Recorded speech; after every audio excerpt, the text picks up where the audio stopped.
삭막한 도시의 회색빛 풍경 속에서도 이름 모를 들꽃처럼 소박한 친절이 피어나는 순간들이 있다. 거창한 영웅담이 아니어도 평범한 사람들의 작은 손길 하나가 누군가의 얼어붙은 마음에 따스한 온기를 전하고 때로는 예상치 못한 삶의 전환점을 만들어내기도 한다.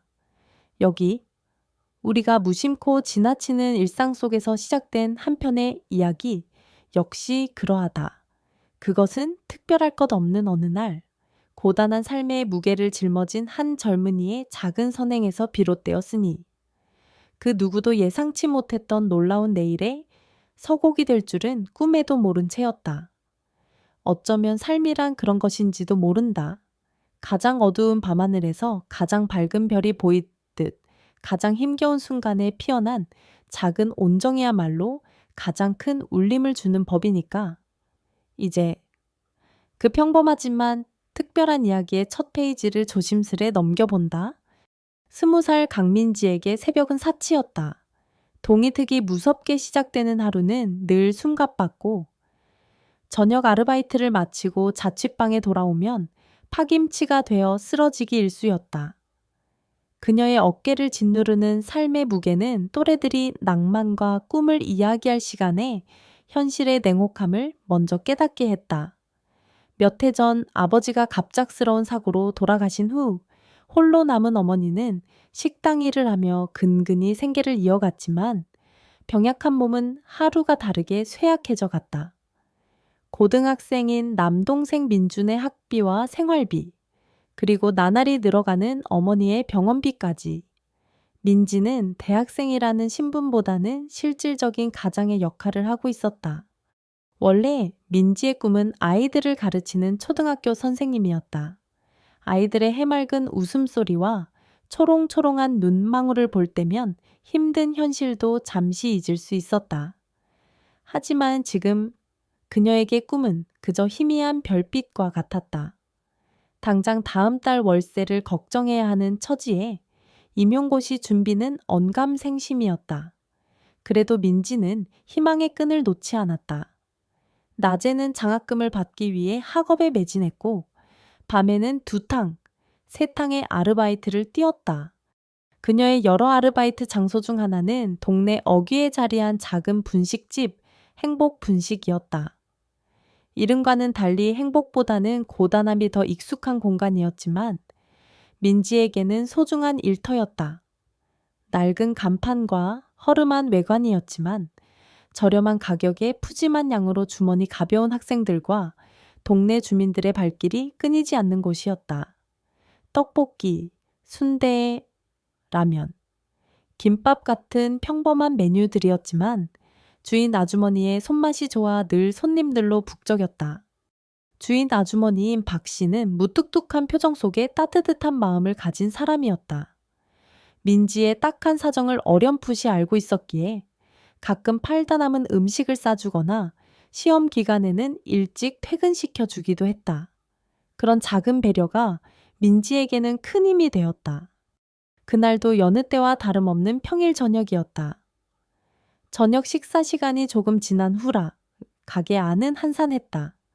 민지는 익숙한 손놀림으로 테이블을 닦고 식기를 정리하며 밀려오는 피로감을 애써 떨쳐내려 했다. 창밖은 이미 어둠이 짙게 깔려 있었고 가로등 불빛만이 을씨년스러운 거리를 비추고 있었다. 어서 오세요. 딸랑 하고 문에 달린 작은 종이 울리며 2명의 젊은 남자가 가게 안으로 들어섰다. 한눈에 봐도 군인임을 알 수 있는 짧은 머리와 다부진 체격. 그리고 약간은 빛바랜 전투복 차림이었다. 훈련이라도 다녀온 듯 얼굴에는 피곤한 기색이 역력했고 전투복 여기저기에는 흙먼지가 묻어 있었다. 20살 남짓 되어 보이는 앳된 얼굴이었지만 눈빛에는 어딘지 모를 긴장감과 고단함이 서려 있었다. 그들은 잠시 가게 안을 둘러보더니 구석진 테이블에 자리를 잡았다. 민지는 물컵과 메뉴판을 들고 다가갔다. 어서 오세요.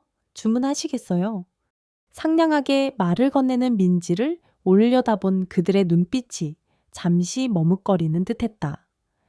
아마도 민간인 여성이 말을 걸어 조금 어색했을 수도 있고, 혹은 다른 이유가 있을지도 몰랐다. 저 라면 2그릇 될까요? 한 명이 조심스럽게 물었다. 가장 저렴한 메뉴 중 하나였다. 네, 잠시만 기다려주세요.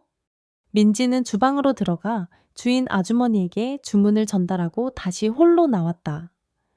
두 군인은 서로 별다른 대화 없이 창밖을 멍하니 바라보고 있었다. 그들의 뒷모습에서 왠지 모를 쓸쓸함이 느껴졌다. 민지는 문득 군대에 간 또래 친구들이나 만약 아버지가 살아계셨다면 지금쯤 군 생활을 하고 있을지도 모를 남동생 민준이 떠올랐다. 나라를 지키는 고마운 존재들이지만 저렇게 고된 훈련을 마치고 먹는 저녁이 고장라면 한 그릇이라니. 마음 한구석이 짠해졌다.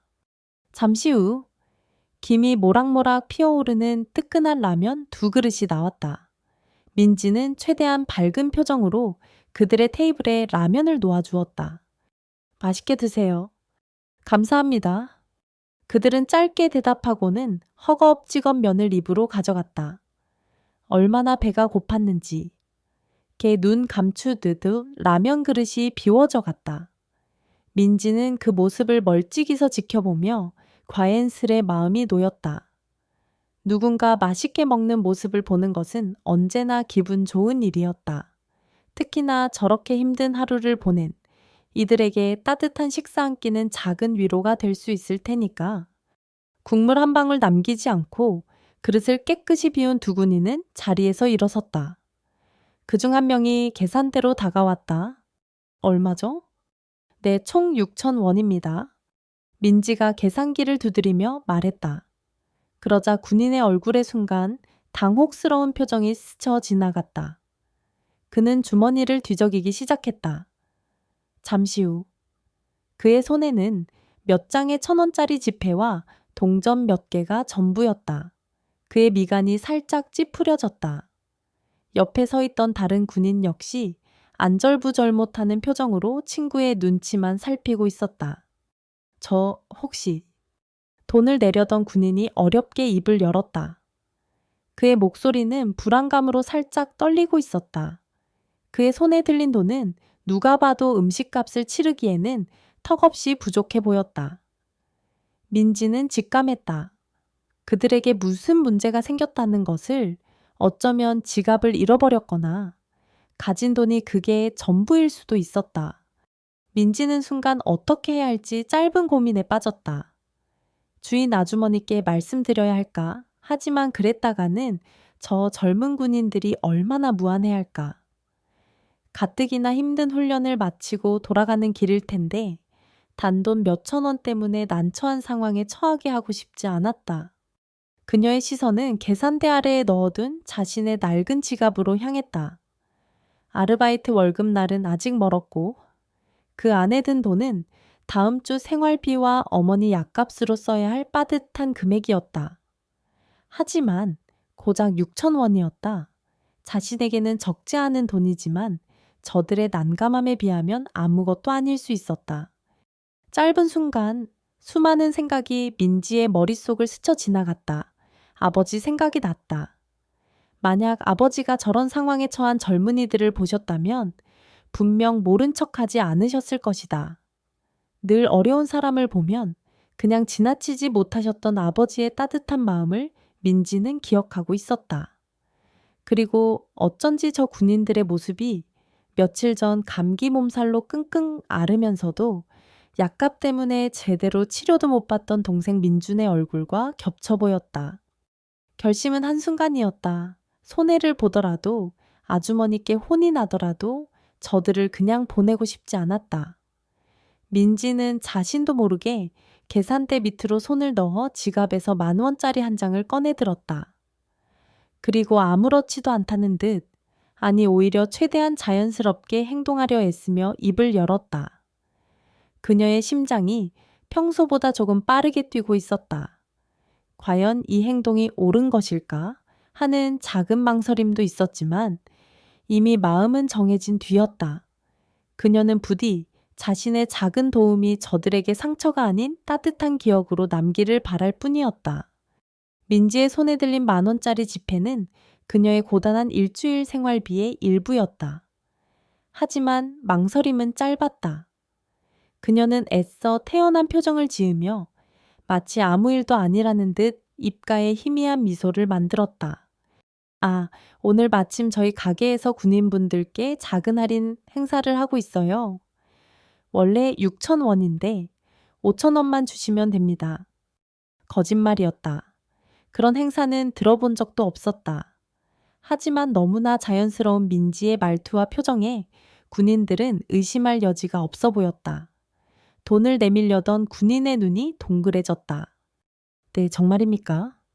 그럼요. 힘든 훈련 받으시느라 고생 많으신데 이 정도는 해드려야죠.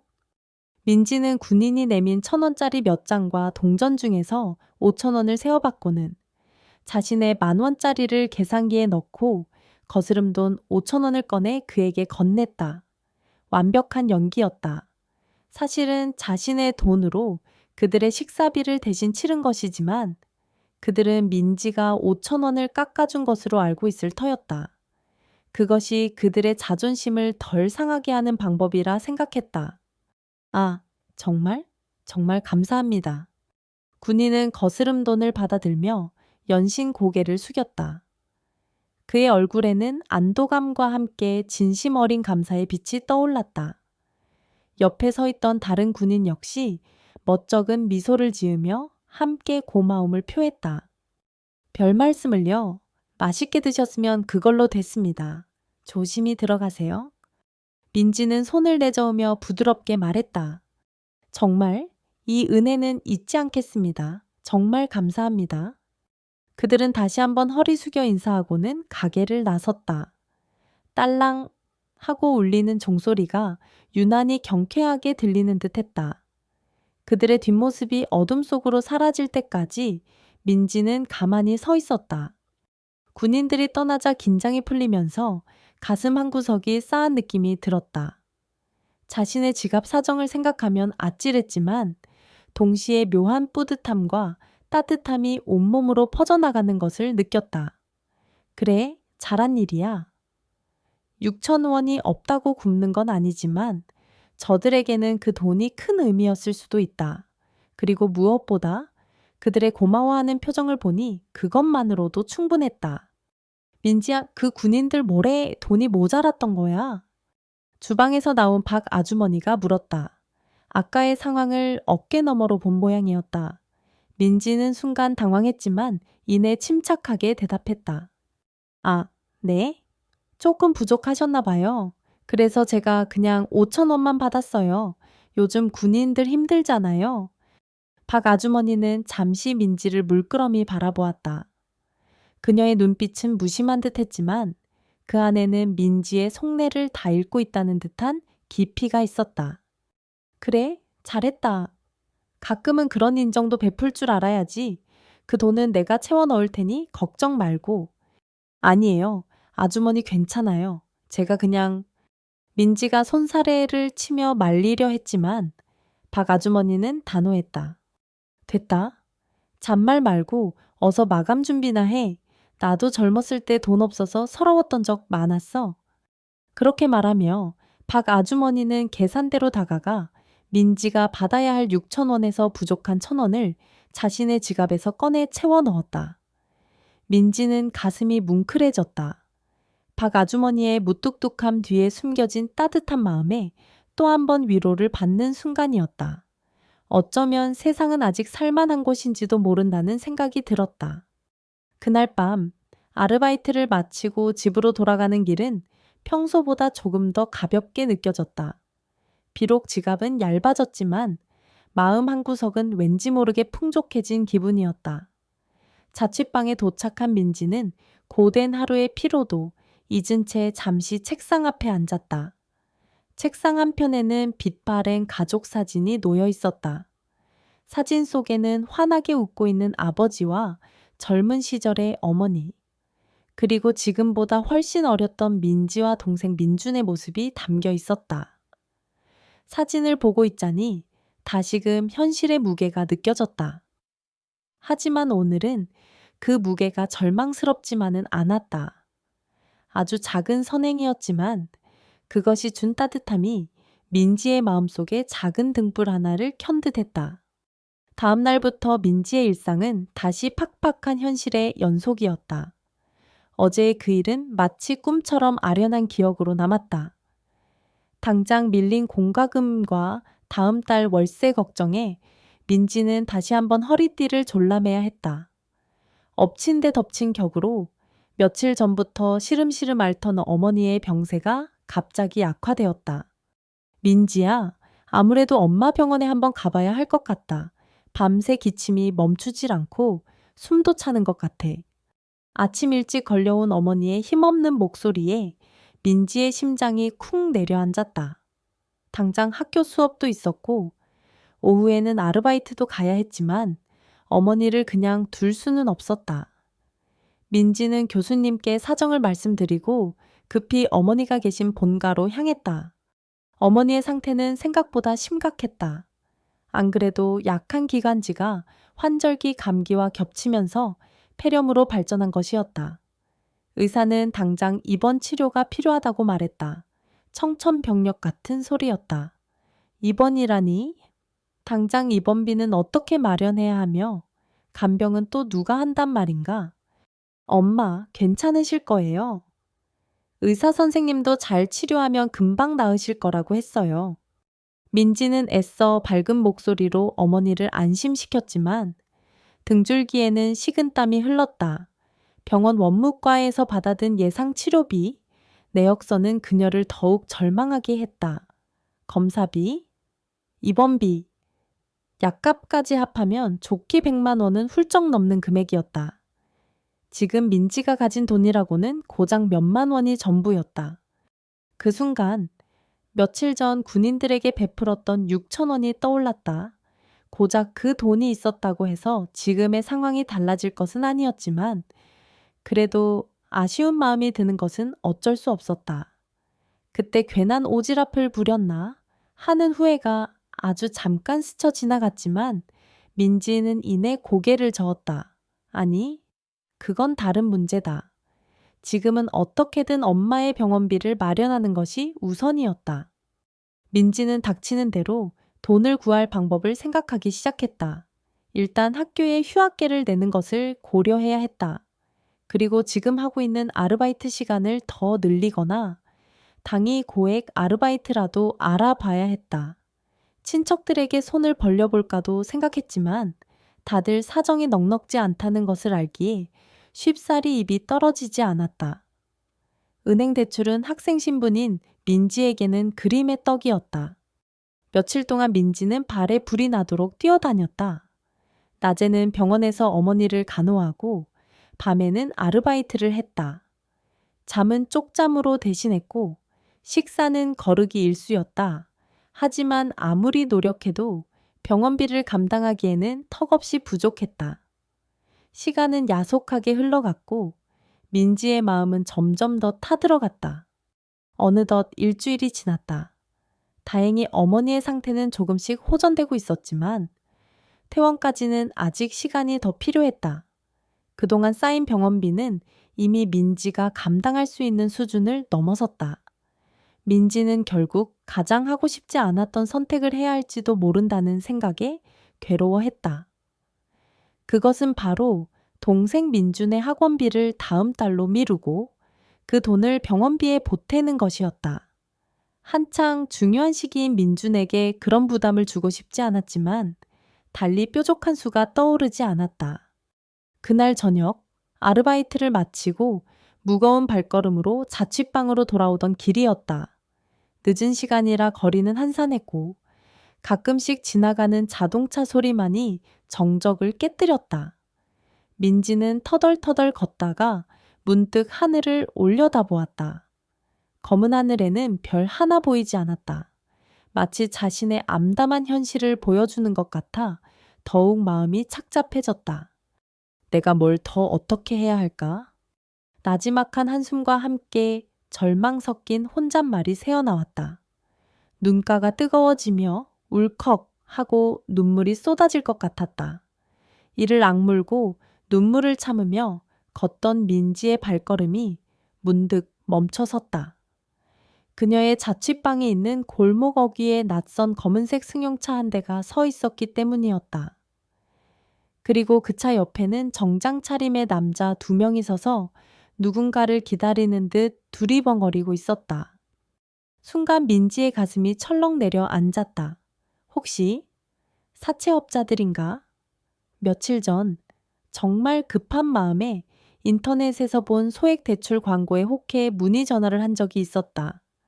다행히 이내 정신을 차리고 빌리지는 않았지만 혹시 그들이 어떻게 알고 찾아온 것은 아닐까 하는 불안감이 엄습했다. 민지는 자신도 모르게 근처 전봇대 뒤로 몸을 숨겼다. 심장이 미치는 듯이 뛰기 시작했다. 그들은 분명 자신을 기다리는 것 같았다. 이 시간에 이 으슥한 골목에 정장 차림의 남자들이라니 좋은 일일 리가 없었다.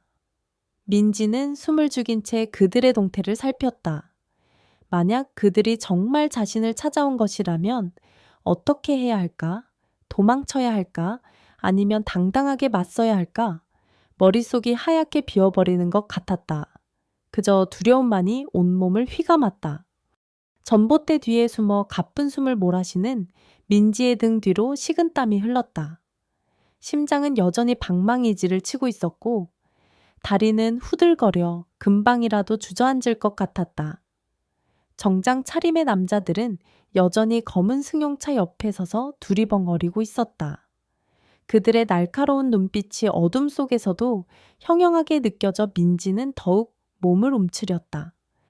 틀림없어 나를 찾아온 거야. 그 대출 광고 역시 연락하는 게 아니었는데 짧은 순간에 어리석었던 판단이 불러온 결과일까? 후회가 물밀듯이 밀려왔지만 이미 엎질러진 물이었다. 민지는 이제 어떻게 이 상황을 벗어날 수 있을지만 생각해야 했다. 이대로 그들에게 잡히면 어떻게 되는 걸까? 텔레비전 드라마에서 보던 무서운 장면들이 머릿속을 스쳐 지나갔다. 한참 동안 그들을 살피던 민지는 남자 중 한 명이 손에 들고 있던 종이를 유심히 들여다보는 것을 발견했다. 주소라도 적혀 있는 것일까? 그러더니 다른 한 명이 휴대폰을 꺼내 어디론가 전화를 걸기 시작했다. 낮은 목소리로 몇 마디 나누는 듯 싶더니 이내 전화를 끊고는 고개를 가로저었다. 그들의 표정은 어딘지 모르게 초조해 보였다. 혹시 내가 아니 다른 사람을 찾는 건가? 민지의 머릿속에 작은 희망이 스쳐 지나갔다. 하지만 섣불리 판단할 수는 없었다. 그때 골목 안쪽에서 할머니 한 분이 폐지를 가득 실은 손수레를 힘겹게 끌고 나타났다.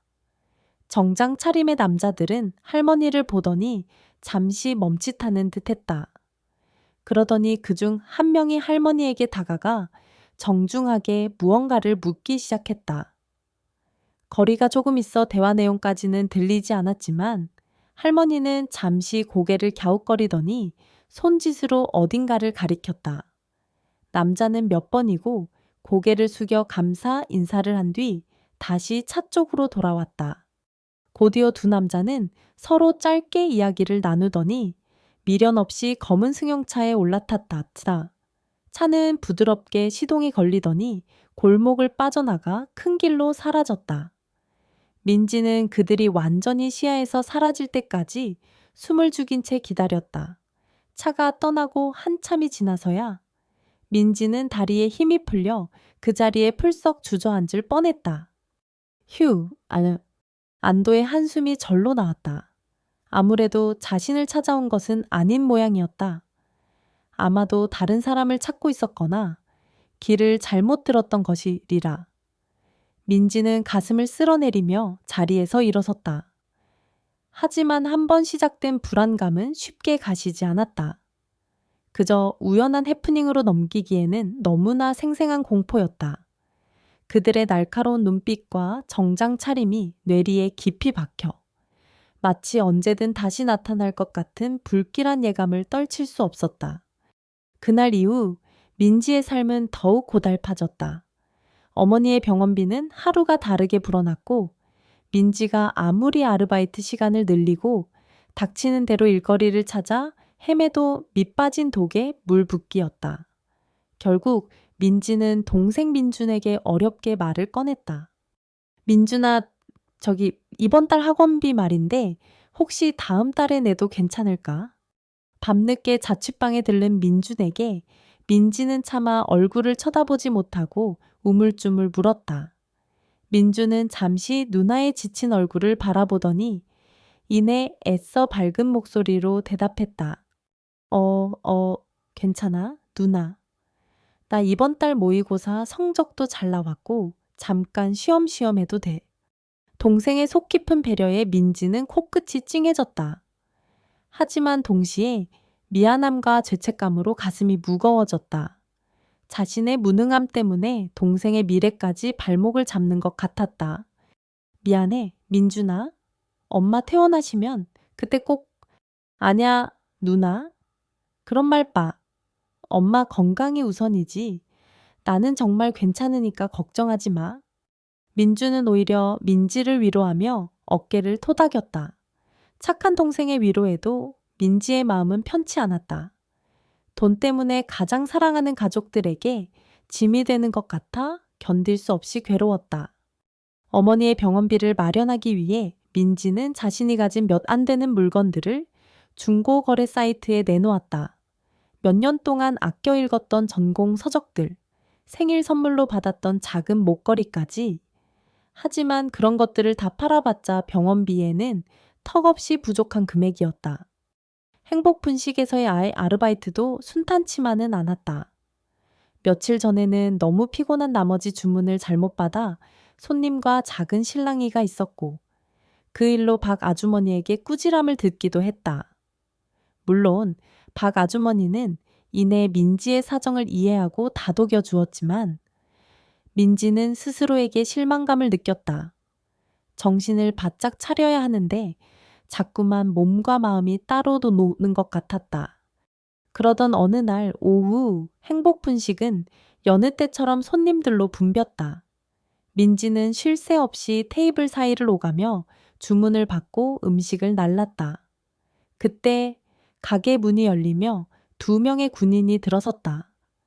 며칠 전 그 군인들은 아니었지만 그들의 등장은 민지의 뇌리에 깊이 박힌 기억을 다시 떠올리게 했다.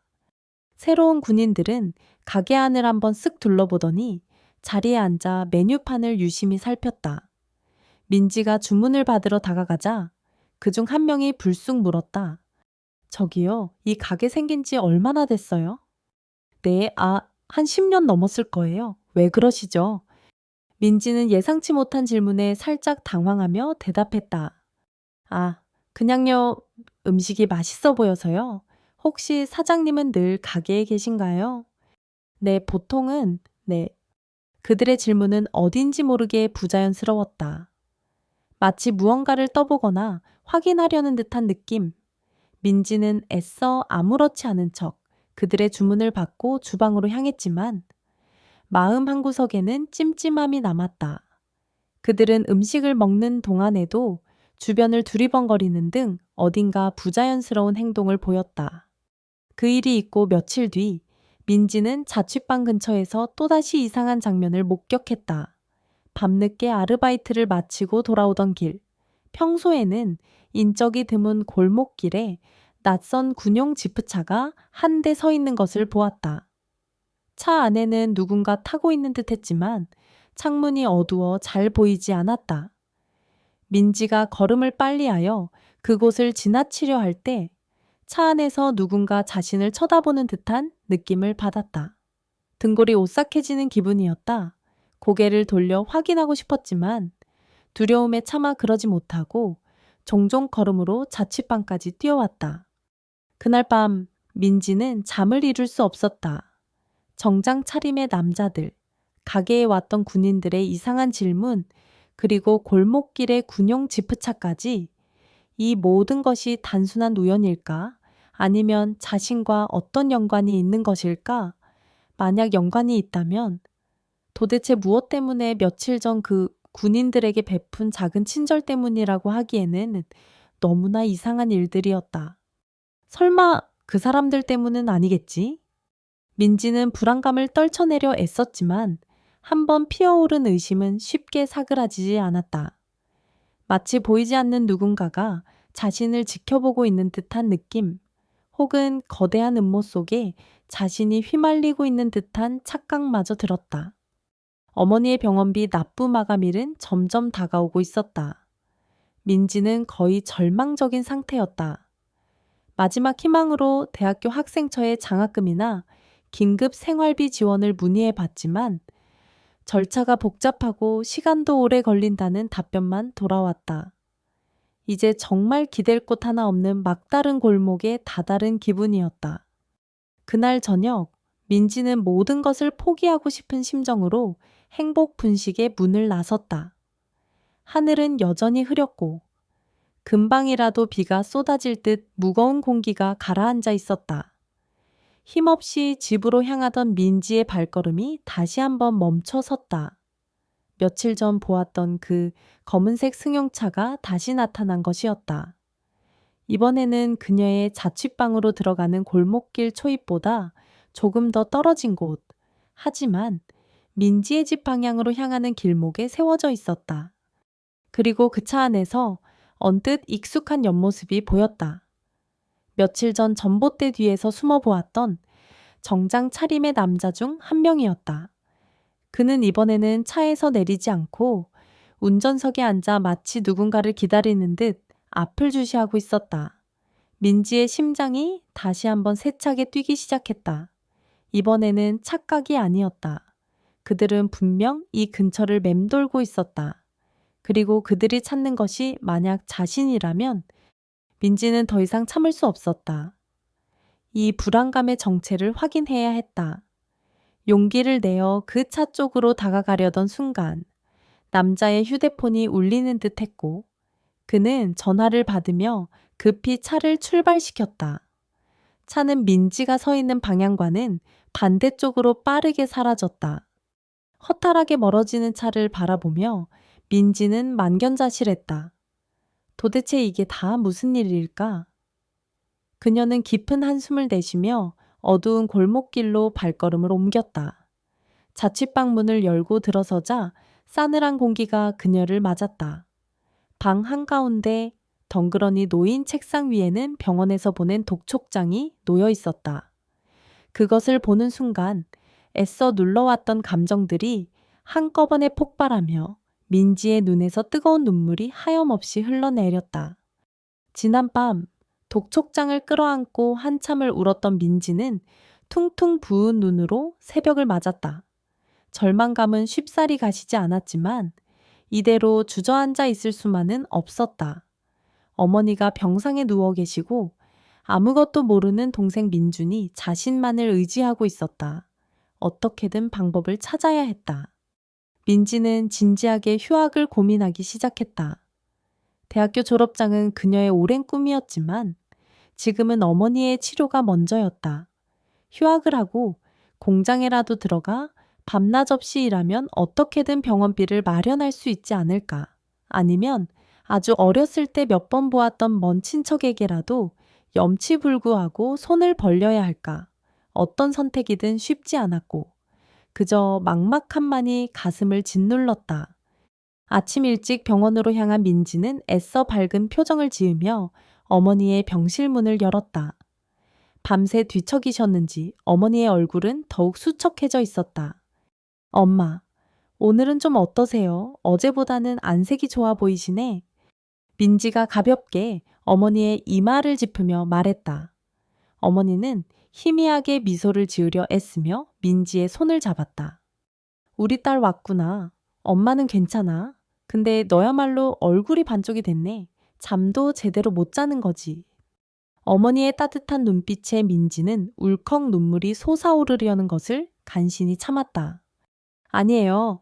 엄마, 저야 뭐 튼튼하잖아요. 걱정 마시고 어서 기운 차리셔야죠. 그래야 우리 민준이 대학 가는 것도 보고 저 시집 가는 것도 보시죠. 일부러 농담을 섞어 말했지만 목소리가 살짝 떨리는 것을 막을 수는 없었다. 어머니는 그런 민지의 마음을 아는지 모르는지 가만히 민지의 손등을 쓸어내리며 낮은 목소리로 말했다. 다 나 때문인 것 같아서, 내가 너희들 짐이 되는 것 같아서 미안하다, 민지야. 엄마 그런 말씀 마세요. 엄마가 왜 짐이에요? 저희한테는 세상에서 제일 소중한 분이신데요. 그러니까 어서 나으셔서 저희랑 맛있는 것도 먹으러 가고 좋은 데도 놀러 가요. 네? 어머니의 눈가에 맺힌 물기를 보며 민지는 더욱 강해져야겠다고 다짐했다. 무슨 수를 써서라도 이 상황을 헤쳐나가리라. 어머니의 죄책감 어린 표정은 그녀의 결심을 더욱 굳건하게 만들었다. 병원에서 돌아온 민지는 인터넷 구인 사이트를 샅샅이 뒤지기 시작했다. 그러다 한 가지 공고가 그녀의 눈에 들어왔다. 대규모 국제회의? 행사 진행 요원을 단기간 모집한다는 내용이었다. 보수도 꽤 괜찮았고 기간도 일주일 정도로 짧아 당장 급한 불을 끄기에는 안성맞춤이었다. 민지는 지푸라기라도 잡는 심정으로 이력서를 보냈다. 혹시나 영어를 조금 할 줄 아는 것이 도움이 될까 싶어 자기소개서에 그 내용도 덧붙였다. 며칠 후 기적처럼 면접을 보러 오라는 연락이 왔다. 민지는 오랜만에 가슴이 뛰는 것을 느꼈다. 어쩌면 하늘이 자신을 완전히 버리지는 않은 것일지도 모른다는 작은 희망이 생겼다. 면접 당일, 민지는 가장 깨끗한 옷을 꺼내 입고 최대한 단정한 모습으로 면접 장소로 향했다. 생각보다 많은 지원자들이 있었지만 민지는 주눅들지 않고 최선을 다해 면접에 임했다. 그리고 다음 날 합격 통보를 받았다. 민지는 너무 기뻐서 자리에 주저앉아 한참을 울었다. 이제 어머니 병원비 걱정은 한시름 덜 수 있게 되었다. 그동안 자신을 짓눌렀던 무거운 바위 하나가 사라지는 듯한 해방감이었다.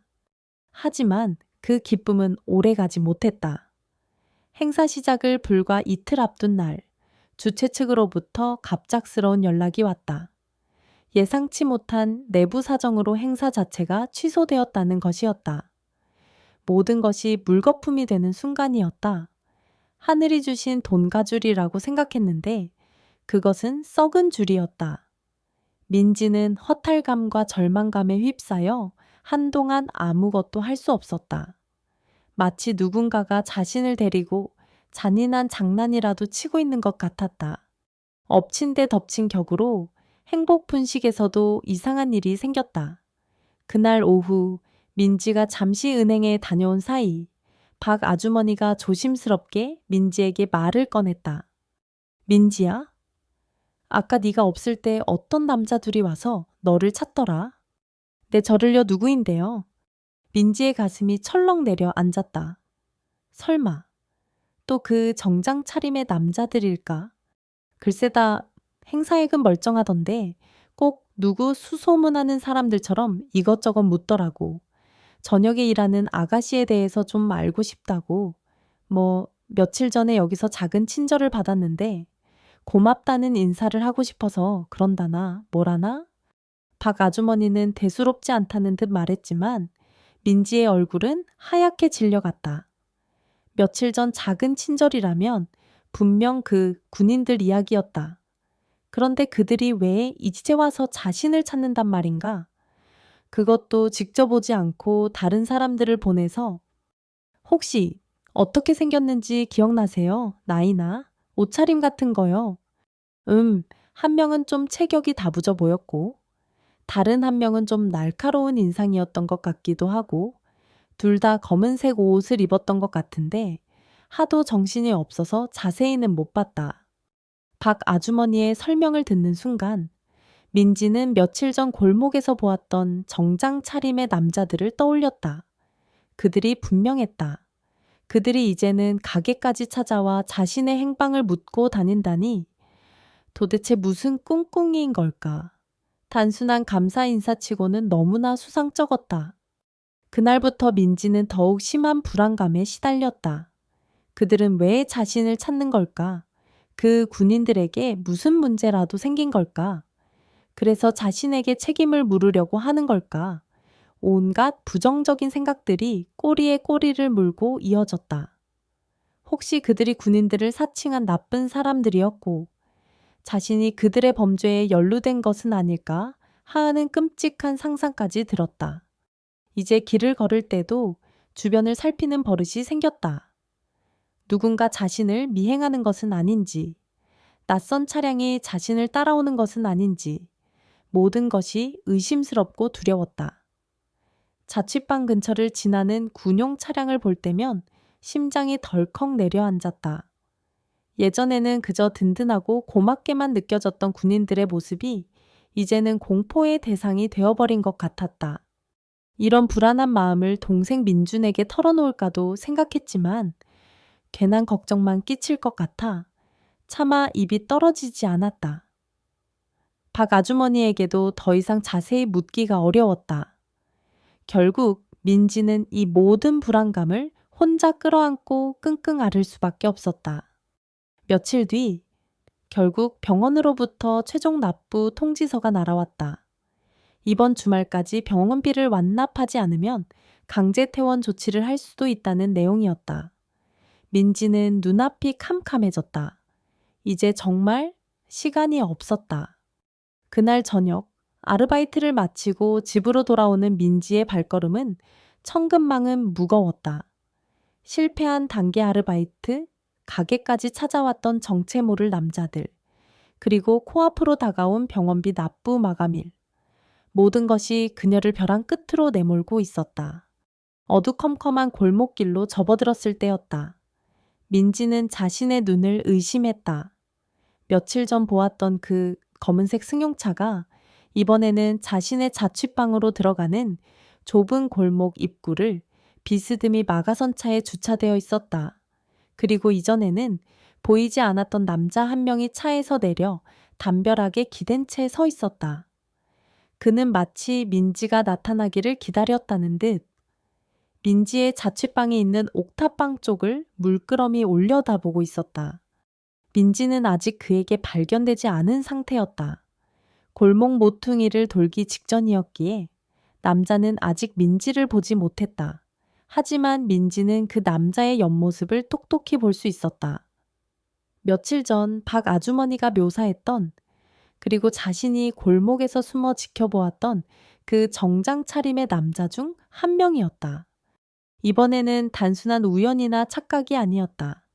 그들은 명백히 자신의 집을 알고 있었고 지금 이 순간에도 자신을 기다리고 있었다. 민지의 심장이 목구멍까지 차오르는 것처럼 격렬하게 뛰기 시작했다. 온몸의 피가 싸늘하게 식는 듯한 공포감과 함께 도대체 왜? 라는 거대한 물음표가 그녀의 머릿속을 가득 채웠다. 그녀는 그 자리에 얼어붙은 듯 한 발짝도 더 이상 움직일 수가 없었다.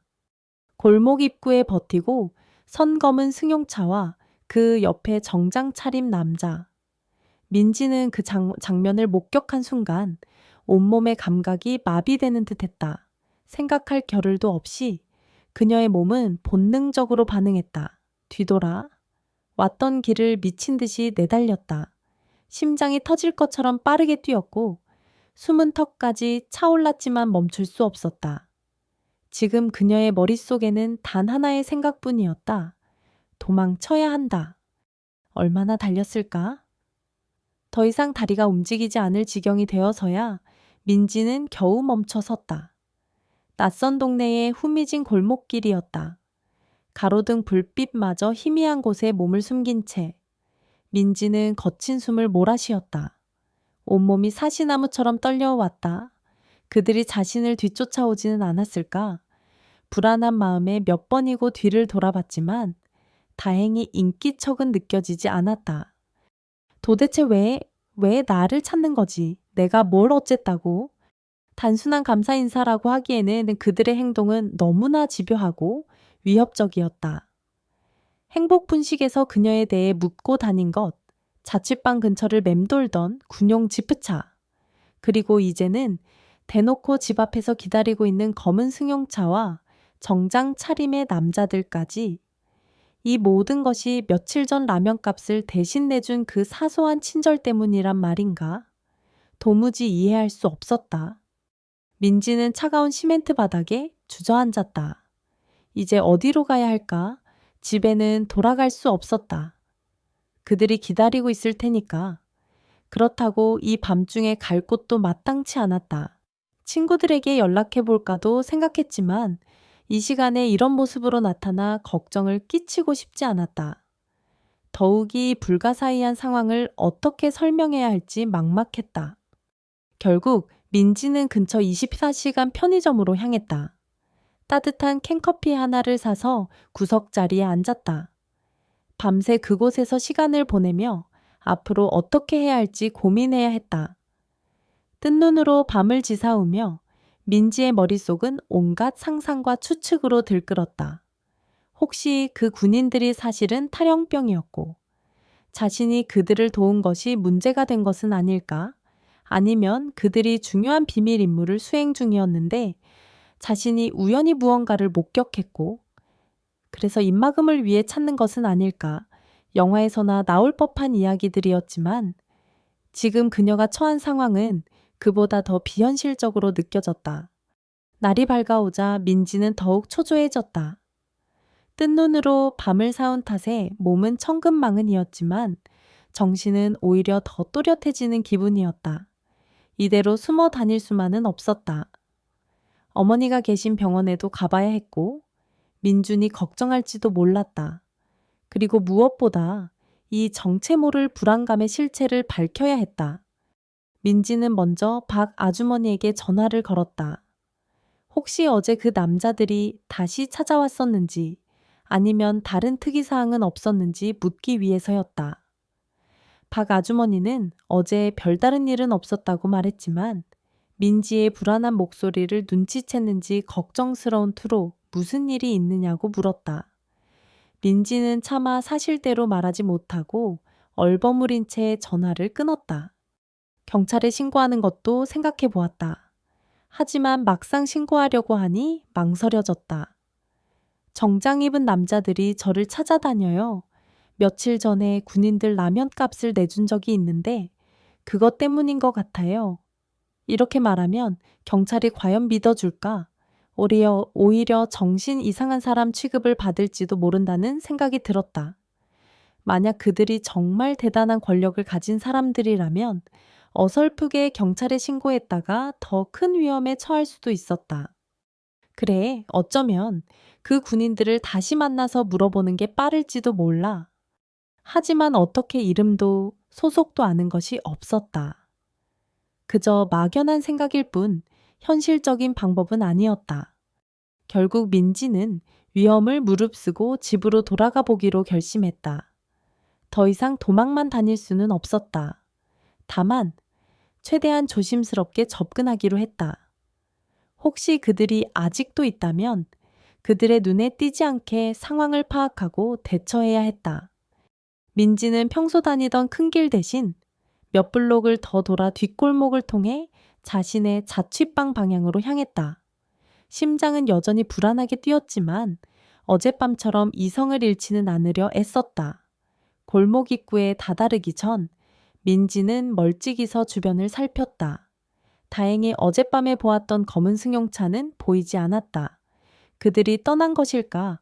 아니면 다른 곳에 차를 세워두고 기다리고 있는 것일까? 안심하기에는 일렀다. 민지는 더욱 몸을 낮추고 담벼락에 바싹부터 조심스럽게 골목 안으로 들어섰다. 자신의 자취방에 있는 낡은 다세대 주택이 시야에 들어왔다. 주변은 너무나 조용했다. 마치 폭풍전야처럼 옥탑방으로 올라가는 좁은 계단 앞에 섰을 때 민지는 잠시 숨을 골랐다. 아무런 인기척도 느껴지지 않았다. 문은 굳게 닫혀 있었고 어떠한 이상한 낌새도 보이지 않았다. 괜한 걱정이었나? 민지가 안도의 한숨을 내쉬며 열쇠를 꺼내 문을 열려고 하던 바로 그 순간이었다. 강민지 씨, 맞으시죠? 등 뒤에서 들려온 낮고 침착한 목소리. 하지만 그 목소리는 민지에게 천둥 소리보다 더 크게 들렸다. 온몸이 그대로 굳어버렸다. 천천히, 아주 천천히 고개를 돌렸다. 그곳에는 어젯밤 골목 입구에서 보았던 그리고 며칠 전 박 아주머니가 묘사했던 그 정장 차림의 남자 중 한 명이 서 있었다. 그는 무표정한 얼굴로 민지를 똑바로 쳐다보고 있었다. 그의 눈빛은 차갑고 날카로워서 민지는 마치 발가벗겨진 듯한 느낌을 받았다. 남자의 손에는 서류 가방 하나가 들려 있었다. 그는 민지가 아무런 대답도 하지 못하고 굳어있자 다시 한번 입을 열었다. 잠시 저희와 함께 가주셔야겠습니다. 차 안에서 자세한 말씀을 나누시죠. 그의 말투는 정중했지만 거부할 수 없는 압박감이 느껴졌다. 함께 가달라는 말은 사실상 따라오라는 명령처럼 들렸다. 민지의 머릿속은 하얗게 비어버렸다. 이제 정말 피할 수 없는 상황이 닥친 것이다. 이들은 도대체 누구이며 자신을 어디로 데려가려는 것일까? 그리고 가장 중요한 질문, 왜? 남자는 민지가 순순히 따라올 의사가 없어 보이자 한 걸음 더 다가섰다. 그의 그림자가 민지를 완전히 뒤덮는 듯했다. 공포가 민지의 온몸을 지배했다. 하지만 동시에 이대로 끌려갈 수만은 없다는 반항심도 조금씩 고개를 들기 시작했다. 누구신데요? 왜 제가 당신들과 함께 가야 하죠? 저는 아무 잘못도 하지 않았어요. 민지는 떨리는 목소리였지만 최대한 강하게 외쳤다. 그녀의 목소리가 텅 빈 계단에 울려 퍼졌다. 남자는 그런 민지의 반응이 예상했다는 듯 혹은 귀찮다는 듯 미간을 살짝 찌푸렸다. 강민지 씨, 여기서 이러지 마시고 일단 채 타시죠. 저희는 강민지 씨를 해치려는 것이 아닙니다. 오해를 풀고 싶을 뿐입니다. 오해요? 무슨 오해요? 당신들이 누군지도 모르는데 무슨 오해를 푼다는 거죠? 자세한 이야기는 차차 드리겠습니다. 저희를 믿고 따라와 주시면 됩니다. 남자의 끈질긴 설득에도 민지는 쉽게 움직이려 하지 않았다. 그때 계단 아래쪽에서 또 다른 발소리가 들려왔다. 어제 보았던 또 다른 정장 차림의 남자였다. 그는 말없이 민지의 퇴로를 막아서도 계단 입구에 섰다. 이제 민지는 완전히 도간에 든 쥐신세가 되었다. 강민지 씨, 여기서 이러지 마시고 일단 채 타시죠. 저희는 강민지 씨를 해치려는 것이 아닙니다. 오해를 풀고 싶을 뿐입니다. 남자의 단호하면서도 침착한 목소리에 민지는 더 이상 저항할 힘을 잃었다. 계단 아래를 막아선 또 다른 남자의 존재는 그녀에게 어떤 물리적인 위협보다 더 큰 압박감으로 다가왔다. 마치 잘 짜인 각본처럼 그녀는 이 상황에서 빠져나갈 어떤 구멍도 찾을 수 없었다. 오해를 풀고 싶다는 남자의 말이 진심일까? 아니면 더 큰 함정으로 이끄는 미끼일까? 판단할 시간도 능력도 없었다. 민지는 작은 목소리로 거의 신음에 가깝게 물었다. 어디로 가는 건데요? 가보시면 압니다. 걱정하지 마십시오. 다시 한번 말씀드리지만 해를 끼치려는 의도는 전혀 없습니다. 남자는 여전히 무표정했지만 목소리에는 미미한 설득의 기운이 담겨 있는 듯도 했다. 민지는 깊은 한숨을 내쉬며 고개를 떨궜다. 어쩌면 이 상황을 받아들이는 것이 현재로서는 유일한 선택일지도 몰랐다. 그녀가 말없이 그들의 뜻을 따르겠다는 의사를 보이자 앞장섰던 남자가 먼저 계단을 내려가기 시작했고 다른 한 명은 민지의 뒤를 따랐다. 마치 중요한 임무를 호송하듯 그들은 민지를 가운데 두고 조심스럽게 움직였다. 좁은 골목길을 빠져나와 어젯밤 보았던 검은색 승용차 앞에 섰을 때 민지는 마지막으로 주변을 둘러보았다. 혹시라도 이 기이한 장면을 목격하고 도움의 손길을 내밀어 줄 사람은 없을까? 하지만 이른 아침에 한적한 골목에는 지나는 사람 하나 없었다. 차 뒷문이 열리고 남자는 민지에게 타라는 듯 가볍게 손짓했다. 민지는 마치 꿈속을 걷는 것처럼 몽롱한 상태로 체에 올라탔다. 남자는 민지의 옆자리에 앉았고 다른 한 명은 운전석에 올라 시동을 걸었다. 차는 부드럽게 움직이기 시작했다. 창밖으로는 익숙한 동네의 풍경이 빠르게 스쳐 지나갔지만 지금 민지에게는 모든 것이 낯설고 비현실적으로 느껴졌다. 차 안의 공기는 무겁고 답답했다. 아무도 말을 꺼내지 않았고 오직 자동차 엔진 소리만이 정적을 채우고 있었다. 민지는 몇 번이고 입을 열어 질문하려 했지만 차마 목소리가 나오지 않았다. 그저 불안한 눈빛으로 창밖만 바라볼 뿐이었다. 차는 시내 중심가를 지나 어디론가 계속해서 달렸다. 처음에는 익숙한 길이었지만 어느 순간부터 생소한 풍경들이 나타나기 시작했다. 정부 기관이 밀집한 지역을 지나는가 싶더니 곧이어 높고 육중한 담벼락이 끝없이 이어지는 어딘지 모르게 위압적인 분위기의 장소로 접어들었다. 여기는 어디지? 민지는 불안감에 침을 꿀꺽 삼켰다. 일반인이 함부로 드나들 수 없는 곳이라는 직감이 강하게 들었다. 얼마나 더 달렸을까? 차는 마침내 육중한 철문 앞에서 멈춰 섰다. 운전석의 남자가 창문을 내리고 경비실처럼 보이는 곳에 신분증을 제시하자 철문이 천천히 옆으로 열렸다.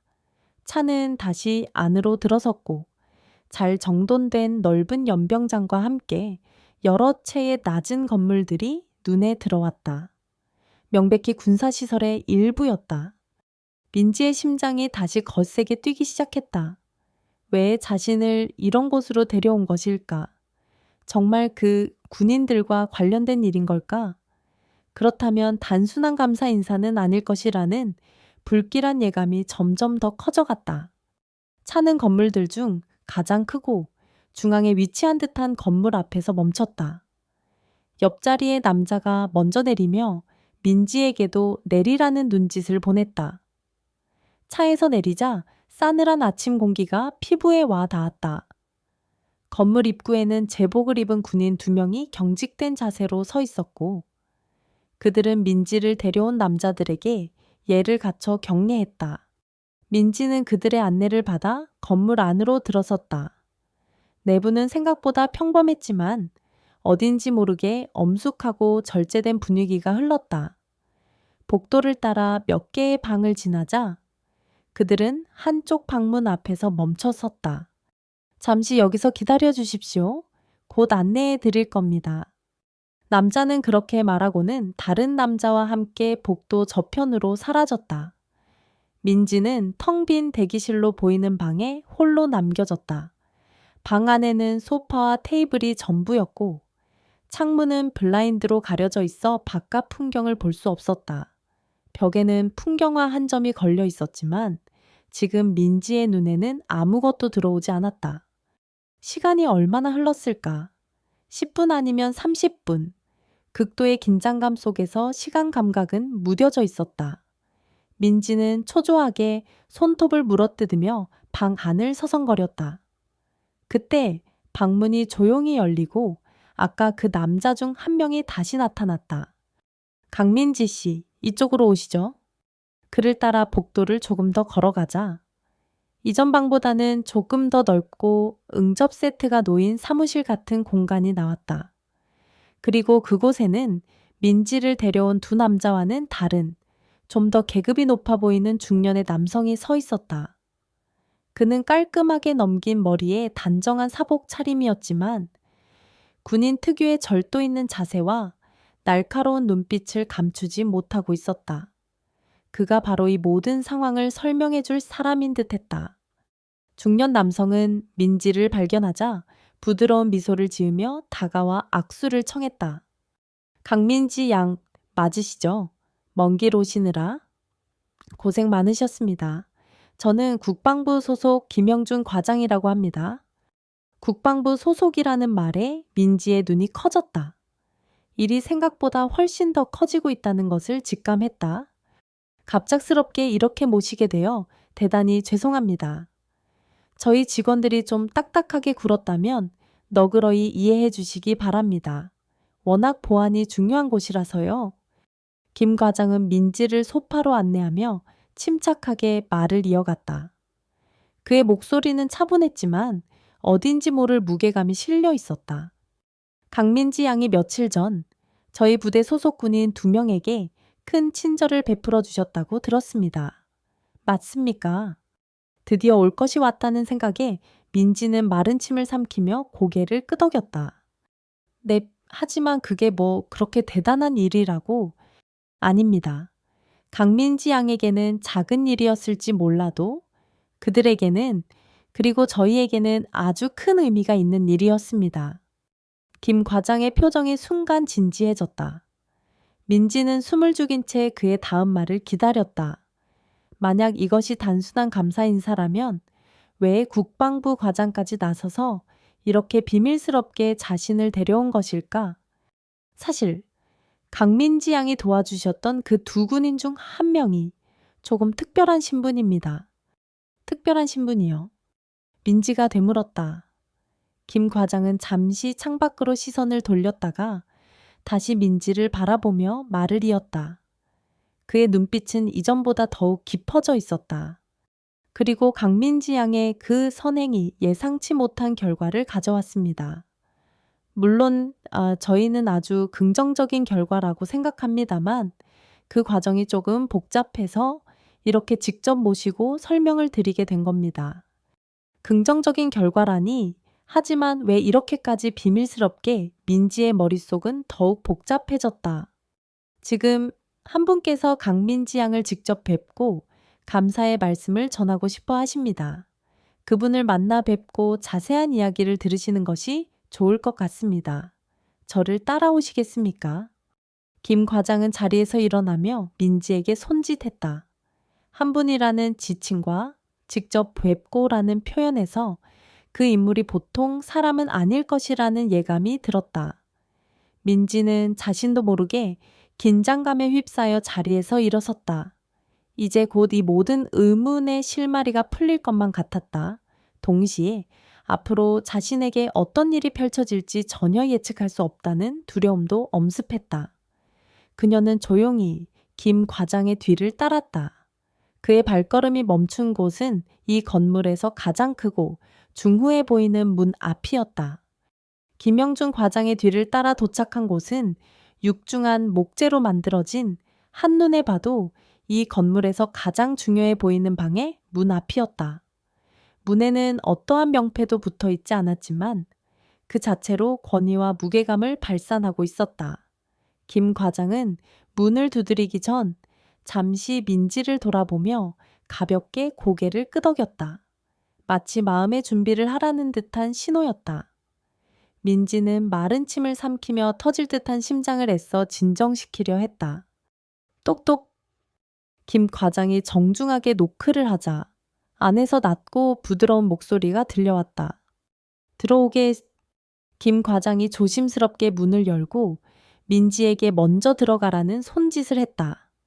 민지는 잠시 망설이다가 결심한 듯 천천히 방 안으로 발을 들여놓았다. 방은 생각보다 훨씬 넓고 고풍스러웠다.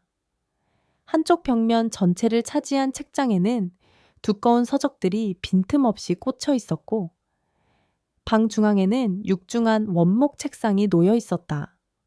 책상 위는 깔끔하게 정돈되어 있었지만 한쪽 구석에 놓인 가족 사진 액자가 눈에 띄었다.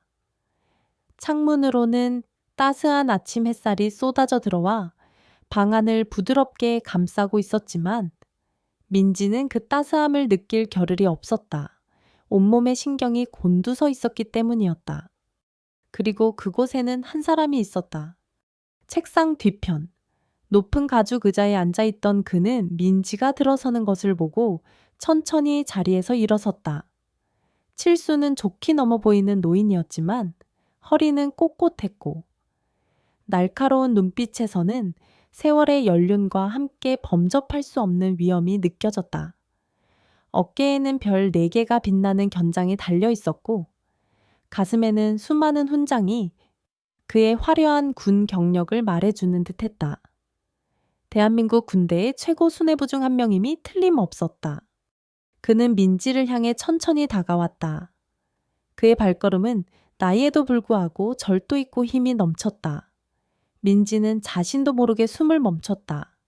그의 시선은 칼날처럼 예리했지만 이상하게도 적대감이나 위압감보다는 오히려 따뜻함과 깊은 슬픔 같은 복잡한 감정이 어려 있는 듯했다. 어서 오게 강민지 양. 그의 목소리는 낮고 부드러웠지만 방 안 전체를 울리는 듯한 힘이 있었다. 그는 민지의 바로 앞에 멈춰서서 지그시 그녀를 바라보았다. 먼 길 오느라 힘들었을 텐데 이렇게 갑자기 부르게 되어 미안하네. 아, 아닙니다, 장군님. 민지는 자신도 모르게 장군님이라는 호칭을 사용했다. 그의 어깨에 달린 별 4개가 그것을 말해주고 있었다. 그녀는 고개를 숙이며 어쩔 줄 몰라 했다. 지금 이 상황이 현실인지 꿈인지 분간하기 어려웠다.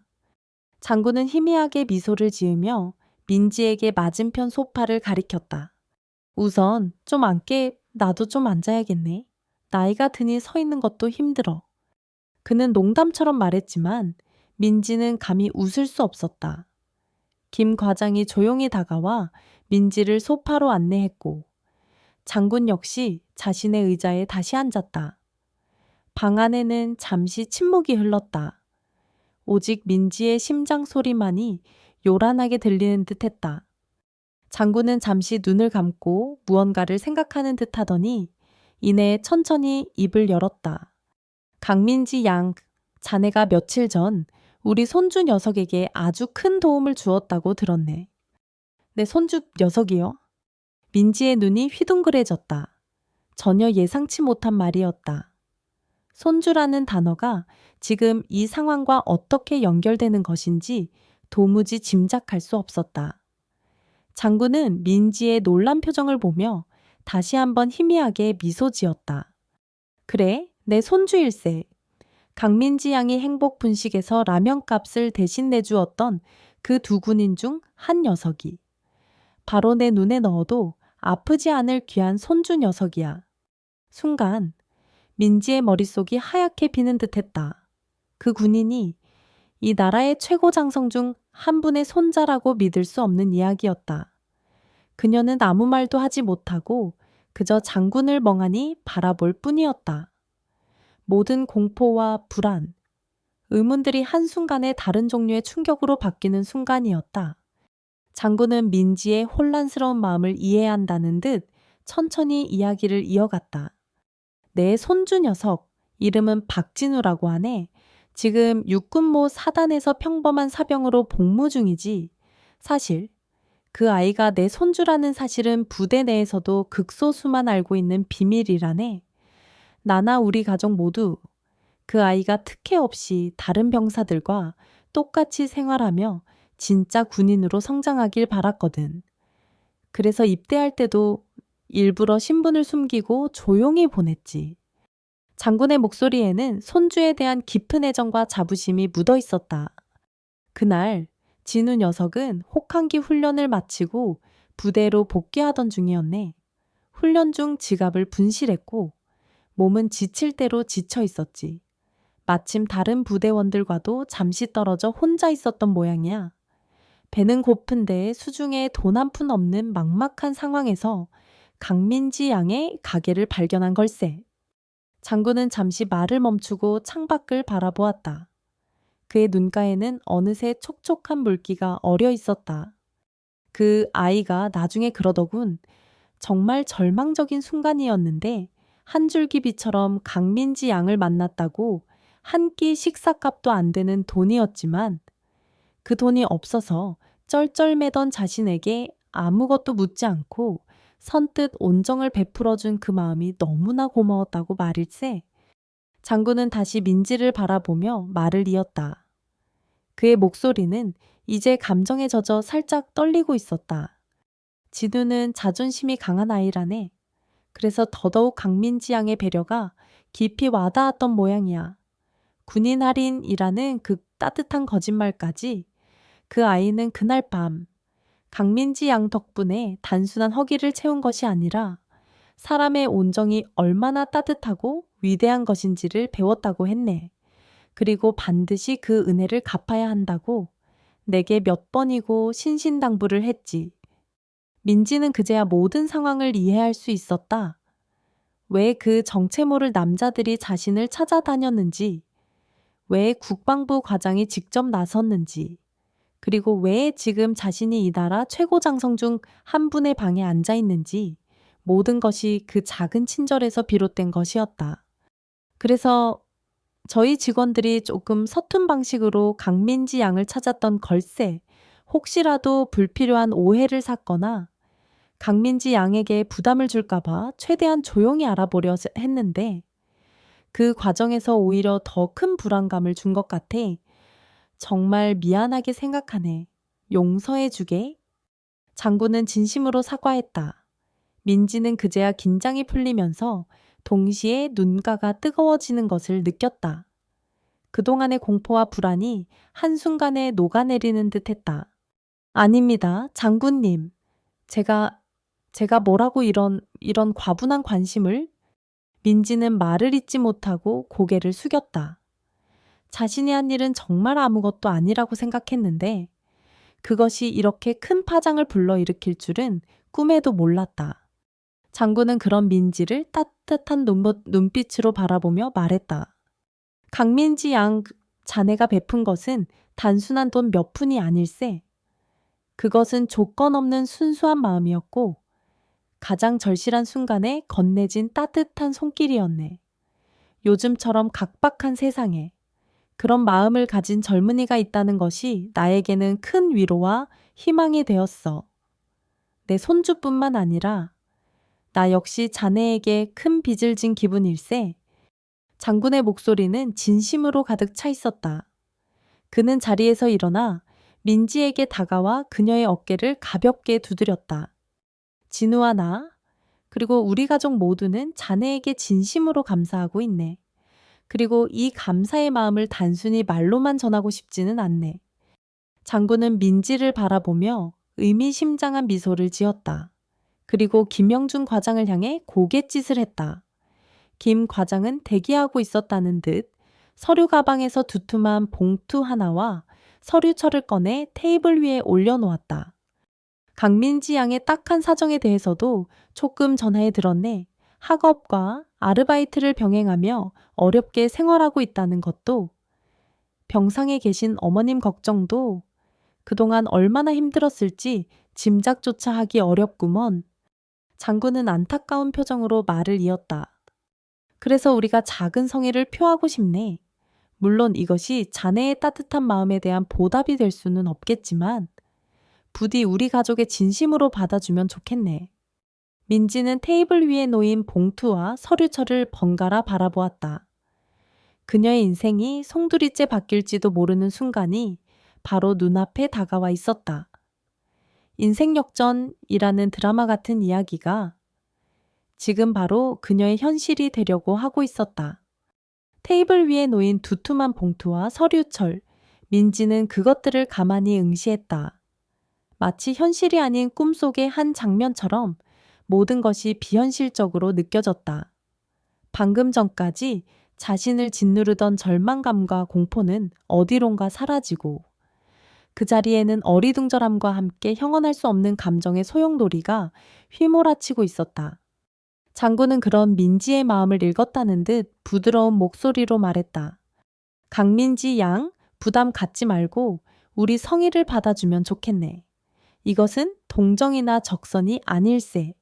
자네의 순수하고 따뜻한 마음에 대한 우리 가족의 진심 어린 감사와 존경의 표시다. 민지는 천천히 고개를 들어 장군을 바라보았다. 그의 눈빛은 진지했고 조금의 거짓이나 가식도 찾아볼 수 없었다. 그녀는 떨리는 손을 뻗어 먼저 봉투를 집어들었다. 생각보다 묵직한 무게감에 놀라 잠시 망설였지만 이내 조심스럽게 봉투를 열었다. 안에는 빳빳한 5만 원짜리 지폐가 두툼하게 들어있었다. 한눈에 봐도 적지 않은 금액이었다. 민지가 어림짐작으로 세어보려고 하자 김영준 과장이 옆에서 조용히 설명했다. 강민지 양 어머님의 병원비와 당분간의 생활비에 보탬이 되었으면 하는 마음으로 준비했습니다. 총 5천만 원입니다. 5천만 원이요? 민지는 자신의 귀를 의심했다. 5천만 원이라니? 그녀가 밤낮 없이 아르바이트를 하고 온갖 어려움을 감내해도 평생 만져보기 힘들지도 모를 큰 돈이었다.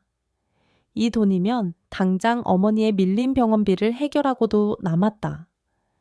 더 이상 돈 때문에 동생 민준이 학원을 그만두거나 자신이 휴학을 고민하지 않아도 되는 것이었다. 눈앞이 흐려지며 뜨거운 눈물이 뺨을 타고 흘러내렸다. 그것은 슬픔의 눈물이 아니었다. 안도감과 감사함, 그리고 믿을 수 없는 현실에 대한 벅찬 감격의 눈물이었다. 장군님, 김 과장님, 제가 감히 이 큰 돈을... 민지는 목이 메어 말을 제대로 잇지 못했다. 그녀의 어깨가 가늘게 떨리고 있었다. 장군은 그런 민지를 안쓰럽게 바라보며 말했다. 강민지 양, 그 돈은 자네가 받아야 할 충분한 이유가 있네. 자네의 선행이 없었다면 내 손주 녀석은 그 추운 날 어떻게 되었을지 모르는 일이야. 어쩌면 더 큰 어려움에 처했을지도 모르지. 돈으로 사람의 마음을 살 수는 없지만 이것은 우리의 최소한의 성의일세. 이어 김 과장이 테이블 위의 서류철을 민지 앞으로 밀어주었다. 그리고 이것은 박진우 군의 조부이신 장군님과 가족분들께서 강민지 양의 미래를 위해 준비하신 또 다른 선물입니다. 민지는 눈물을 황급히 닦고 서류철을 열어보았다. 첫 장에는 강민지 학생 장학증서라는 제목이 큼지막하게 적혀 있었다. 내용은 민지가 대학교를 졸업할 때까지의 전액 장학금은 물론 매달 일정 금액의 학업 보조비까지 지원한다는 것이었다. 더 이상 학비 걱정 없이 오롯이 공부에만 전념할 수 있게 된 것이다. 다음 장에는 행복나눔재단이라는 이름의 재단에서 지원하는 청년 자립 지원 프로그램 안내서가 들어있었다. 민지가 만약 졸업 후 교사의 꿈을 이루기 위해 임용고시를 준비한다면 그 기간 동안의 생활비와 학습 지원까지 약속하는 내용이었다. 혹은 다른 분야로 진출을 원한다면 그에 맞는 직업 교육이나 창업 지원까지도 고려해 볼 수 있다는 파격적인 조건이었다. 마지막으로 어머니의 치료와 관련된 서류도 있었다. 국내 최고 수준의 병원에서 정밀 검진과 함께 완치될 때까지의 모든 치료 과정을 지원하겠다는 내용이었다. 더 이상 병원비 걱정으로 전전긍긍하지 않아도 되는 것이었다. 서류를 한 장 한 장 넘겨볼수록 민지의 눈에서는 눈물이 멈추지 않았다. 이것은 단순한 도움이 아니었다. 이것은 절망의 늪에서 허우적거리던 자신과 가족에게 내려온 한 줄기 빛이자 새로운 삶을 시작할 수 있는 기적과도 같은 기회였다. 어떻게 제가 이 모든 것을 받을 자격이 있는지 모르겠습니다. 민지는 흐느끼며 말했다. 그녀는 자신이 한 작은 일이 이렇게 엄청난 보상으로 돌아올 것이라고는 상상조차 하지 못했다. 세상은 그녀가 생각했던 것보다 훨씬 더 따뜻하고 정의로운 곳일지도 모른다는 생각이 들었다. 장군은 자리에서 일어나 민지에게 다가와 손수건을 건넸다. 강민지 양, 자격은 이미 충분하네. 자네의 그 선한 마음씨가 바로 그 자격이야. 우리는 자네 같은 젊은이가 이 사회의 훌륭한 일꾼으로 성장하는 것을 보고 싶을 뿐일세. 이 기회를 발판 삼아 자네의 꿈을 마음껏 펼치게나 그것이 우리에게 가장 큰 보답이 될 걸세. 장군의 따뜻한 격려에 민지는 더욱더 큰 감동을 받았다. 그는 진심으로 민지의 미래를 응원하고 있었다. 그때 장군의 책상 위에 놓여있던 전화기가 울렸다. 김 과장이 정중하게 전화를 받아 장군에게 연결했다. 오, 진우냐 그래? 하랩이다. 장군의 얼굴에 반가운 미소가 떠올랐다. 민지는 직감적으로 그 전화가 박진우 일병, 자신에게 이 모든 기적을 가져다 준 그 군인이라는 것을 알 수 있었다. 그래, 지금 강민지 양이 여기 와 있다. 그래, 한번 바꿔주마. 장군은 민지를 향해 손짓하며 전화기를 건넸다. 우리 손주 녀석이라네. 강민지 양에게 직접 고맙다는 말을 하고 싶어 하는 모양이야. 민지는 떨리는 손으로 전화기를 받아들었다. 뭐라고 말을 해야 할까? 심장이 다시 빠르게 뛰기 시작했다. 여보세요? 아, 저 강민지 씨 맞으십니까? 저는 박진우라고 합니다. 수화기 너머로 들려오는 목소리는 생각보다 어리고 풋풋했지만 진심이 담겨 있는 듯 했다. 며칠 전 행복 분식에서 보았던 약간은 어리숙해 보이면서도 순박했던 그 군인의 얼굴이 떠올랐다. 네, 맞아요. 박진우, 일병님. 정말 감사했습니다. 그날 민지 씨가 아니었으면 정말 어떻게 됐을지 모릅니다. 그 라면 한 그릇이 제게는 세상에서 가장 따뜻하고 맛있는 음식이었습니다. 진우의 목소리는 살짝 떨리고 있었다. 민지는 그의 진심 어린 감사에 또다시 눈가가 촉촉해졌다. 아니에요. 제가 한 일은 정말 별거 아니었어요. 아닙니다. 민지 씨의 그 친절, 평생 잊지 못할 겁니다. 그리고 저희 할아버지께서 혹시 너무 부담스럽게 하신 건 아닌지 모르겠습니다. 저희 가족 모두 민지 씨께 진심으로 감사하는 마음뿐이라는 것만 알아주셨으면 좋겠습니다. 네, 정말 감사합니다. 진우 씨 덕분에, 그리고 장군님 덕분에 저희 가족에게 정말 큰 희망이 생겼어요. 민지는 진심을 담아 말했다. 짧은 통화였지만 그 안에는 서로에 대한 감사와 따뜻한 마음이 오롯이 담겨 있었다. 전화를 끊고 나서도 민지는 한동안 멍하니 수화기를 들고 있었다. 이 모든 것이 꿈이 아니라는 것이 더욱 확실해지는 순간이었다. 회의는 그렇게 마무리되었다.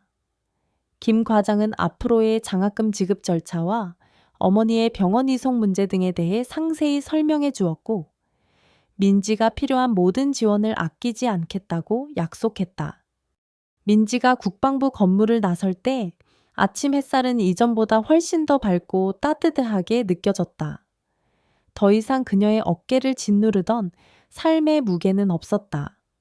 손에는 두둑한 돈 봉투와 그녀의 미래가 담긴 서류철이 들려 있었다. 두려움과 불안이 가득했던 발걸음은 이제 희망과 설렘으로 가벼워져 있었다. 그녀는 걸음을 옮기며 생각했다. 오늘 받은 이 기적과도 같은 도움을 결코 헛되이 하지 않으리라. 더욱 열심히 공부하고 더욱 성실하게 살아가며, 그리고 언젠가는 자신도 다른 누군가에게 오늘 받은 것과 같은 따뜻한 손길을 내어줄 수 있는 사람이 되리라고. 그녀의 인생 역전은 이제 막 시작된 것이었다. 국방부 건물을 나선 민지의 발걸음은 구름 위를 걷는 듯 가벼웠다. 조금 전까지만 해도 세상을 뒤덮고 있던 먹구름은 온데간데 없이 사라지고 눈부신 햇살이 그녀의 앞날을 축복하는 듯 쏟아져 내렸다. 손에 들린 봉투와 서류철의 무게가 그녀의 어깨를 짓누르던 삶의 무게를 대신하는 듯했다. 익숙한 거리 풍경이었지만 오늘따라 모든 것이 새롭고 아름답게 보였다. 절망의 필터가 걷히자 세상은 본래의 다채로운 색깔을 드러내고 있었다. 민지는 가장 먼저 어머니가 계신 병원으로 향했다. 택시를 타는 짧은 시간 동안에도 그녀의 마음은 조급함과 설렘으로 가득 찼다. 이 기쁜 소식을, 이 기적 같은 이야기를 어서 어머니께 전하고 싶었다. 병실에 도착한 민지는 담당 의사를 먼저 만났다. 떨리는 목소리로 어머니의 병원비 문제를 해결할 수 있게 되었다고 말하자, 의사는 의아한 표정을 지으면서도 이내 안도하는 기색을 보였다. 어쩌면 김영준 과장 측에서 이미 병원 측에 언지를 주었을지도 모를 일이었다.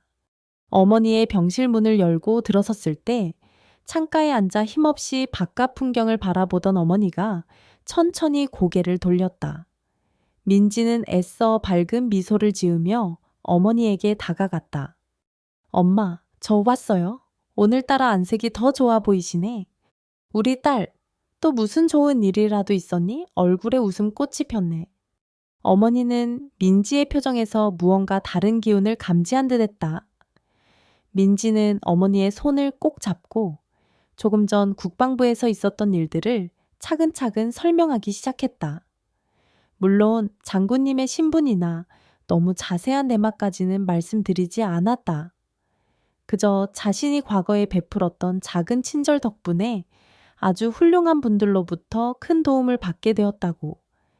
그래서 이제 병원비 걱정은 물론이고 자신의 학비까지도 해결되었다고 전해했다.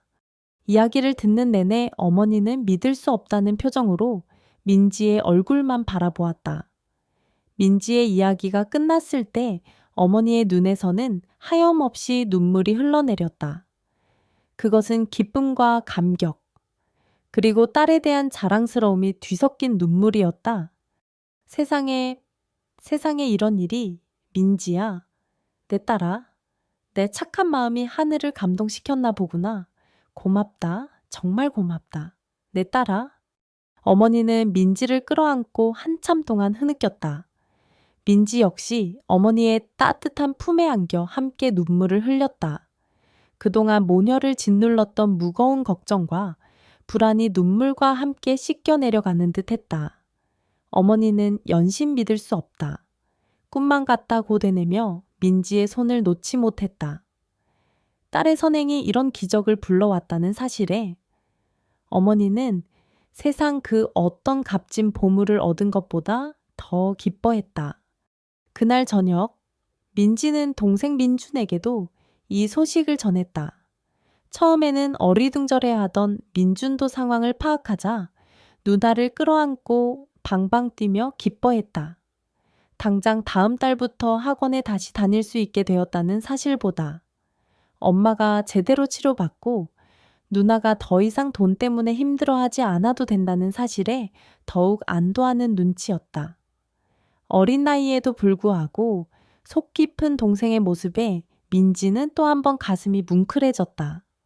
며칠 후 약속대로 장군님 측에서 보내온 지원금으로 어머니의 밀린 병원비는 깨끗하게 정산되었다. 그리고 어머니는 국내 최고 시설을 자랑하는 대학병원으로 옮겨져 보다 체계적이고 집중적인 치료를 받기 시작했다. 민지는 더 이상 병원비 독촉에 시달리지 않아도 되었고 어머니의 얼굴에도 조금씩 건강한 혈색이 돌아오기 시작했다. 가장 큰 변화는 민지 자신의 일상이었다. 그녀는 가장 먼저 그동안 자신을 짓눌렀던 새벽 신문 배달할 아르바이트와 주말 편의점 야간 아르바이트를 그만두었다. 행복분식의 박 아주머니에게도 사정을 말씀드리고 저녁 아르바이트 시간을 대폭 줄였다. 박 아주머니는 처음에는 깜짝 놀라며 민지의 이야기가 믿기지 않는다는 표정이었지만 이내 진심으로 그녀를 축하해 주었다. 아이고, 민지야 정말 잘됐다. 네가 워낙 착하고 성실해서 하늘이 도운 게야. 내가 사람 보는 눈은 있다니까 그동안 고생 많았다. 이제 힘든 일은 그만두고 공부에만 전념하거라. 내 꿈을 꼭 이루어야지. 박 아주머니는 마치 자신의 일처럼 기뻐하며 민지의 등을 두드려 주었다. 민지는 그동안 여러모로 자신을 배려해 주었던 박 아주머니에게 진심으로 감사 인사를 전했다. 행복 분식에서의 시간들은 비록 힘들었지만 그녀에게는 소중한 경험이자 따뜻한 기억으로 남아 있었다. 이제 민지는 오롯이 학업에 집중할 수 있게 되었다. 장학금 덕분에 더 이상 다음 학기 등록금을 걱정하지 않아도 되었고 매달 나오는 학업 보조비는 생활비로 충분했다. 그녀는 마치 스펀지처럼 지식을 빨아들였다. 예전에는 아르바이트 때문에 엄두도 내지 못했던 전공심화 수업도 신청했고 도서관에서 밤늦게까지 공부하는 날도 많아졌다. 교사가 되겠다는 그녀의 꿈은 이제 더 이상 희미한 별빛이 아니었다. 손에 잡힐 듯 가까이 다가온 현실적인 목표가 되어 있었다. 물론 갑작스러운 환경 변화에 모든 것이 꿈처럼 느껴질 때도 있었다.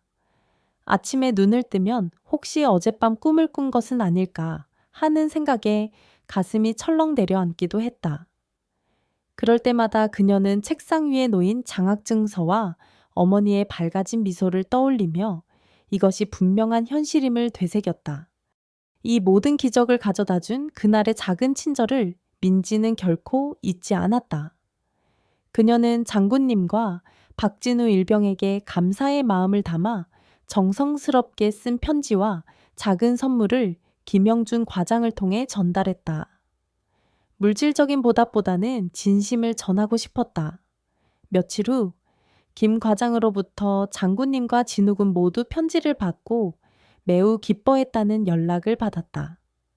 특히 진욱은 민지 씨 덕분에 군 생활의 의미를 다시 한번 생각하게 되었고, 건강하게 군 복무를 마친 뒤 꼭 다시 한번 정식으로 감사 인사를 드리고 싶다는 말을 전해왔다고 했다. 민지는 그들의 따뜻한 마음에 다시 한번 감동했다. 그녀는 이제 자신이 받은 이 큰 행운을 어떻게 의미 있게 사용할 것인지 고민하기 시작했다.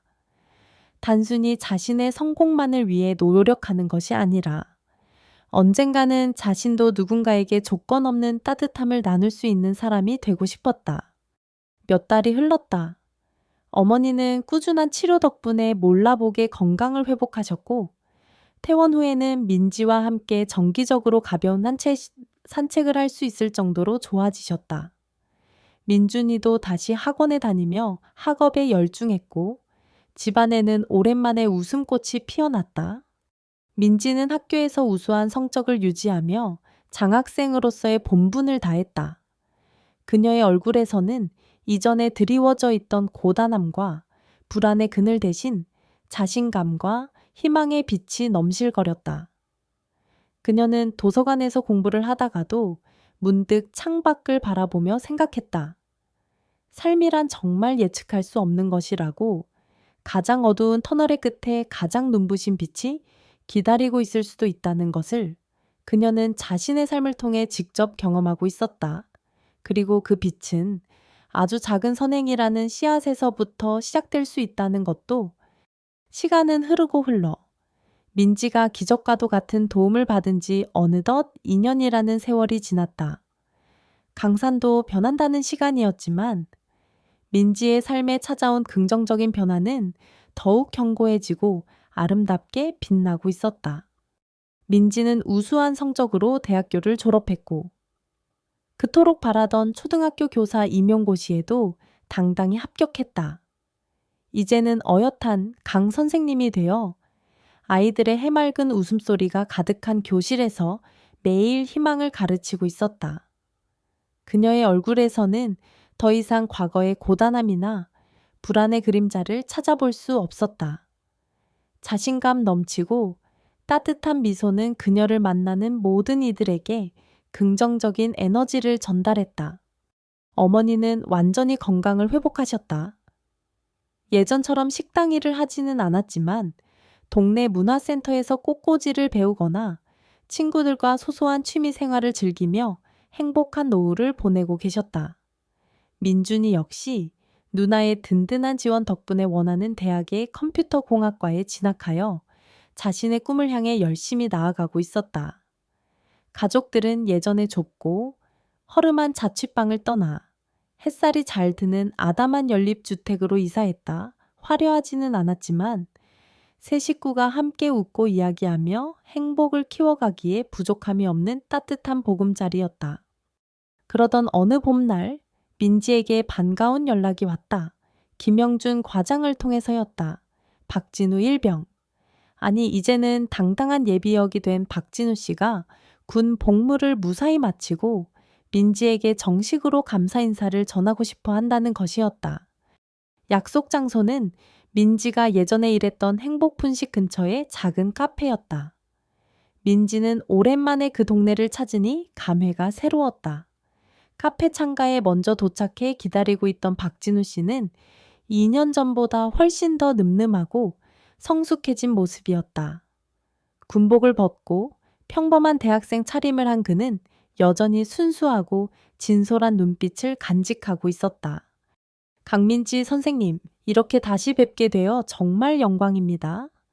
진우 씨는 자리에서 일어나 정중하게 허리 숙여 인사했다. 민지는 예전처럼 그를 진우 씨라고 부르며 반갑게 맞이했다. 진우 씨, 건강하게 군 생활 잘 마치신 것 축하드려요. 더 멋있어지셨네요. 두 사람은 잠시 어색한 듯 웃다가 이내 편안하게 대화를 나누기 시작했다.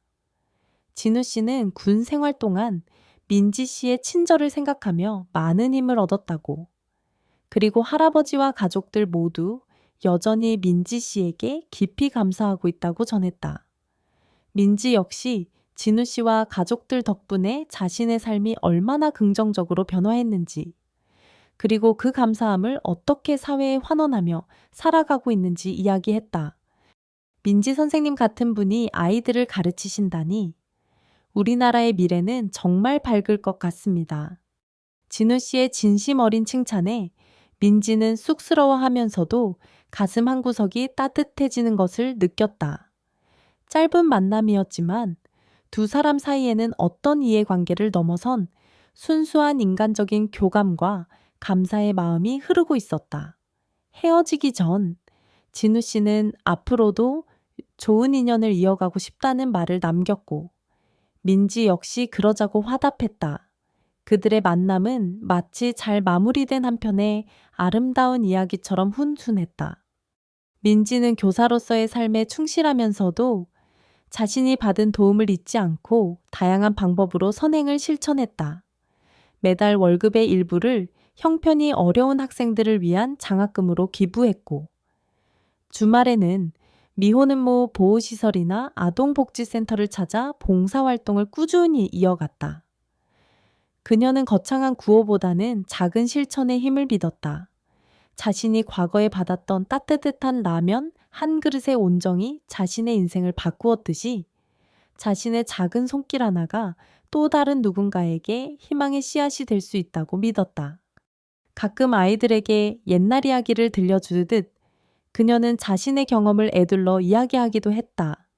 이름을 밝히지 않은 채 아주 작은 친절이 얼마나 큰 기적을 만들어낼 수 있는지, 그리고 진심은 반드시 통한다는 것을 아이들의 눈높이에 맞춰 설명해 주었다.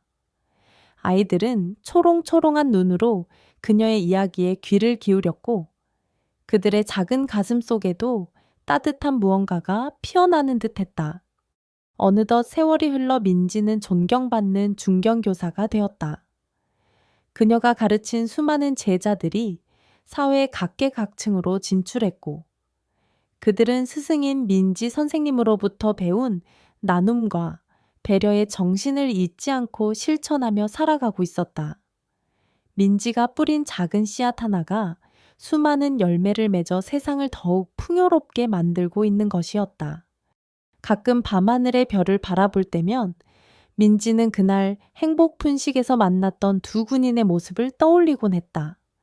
그리고 자신에게 기적을 선물해준 장군님과 그의 가족들을 생각하며 조용히 감사의 기도를 올렸다.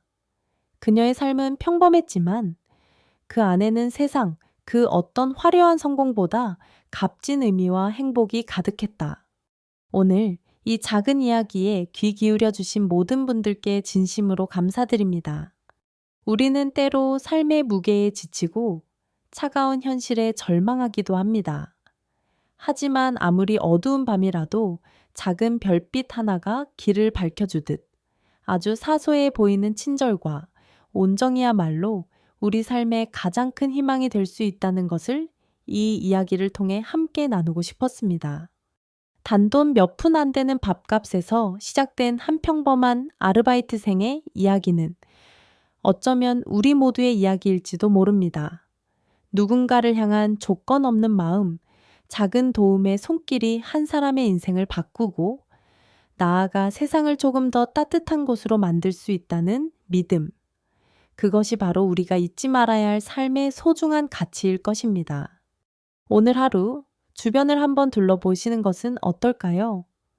당신의 작은 관심과 따뜻한 말 한마디가 누군가에게는 인생을 바꿀 만큼 커다란 기적을 선물할 수 있을지도 모릅니다.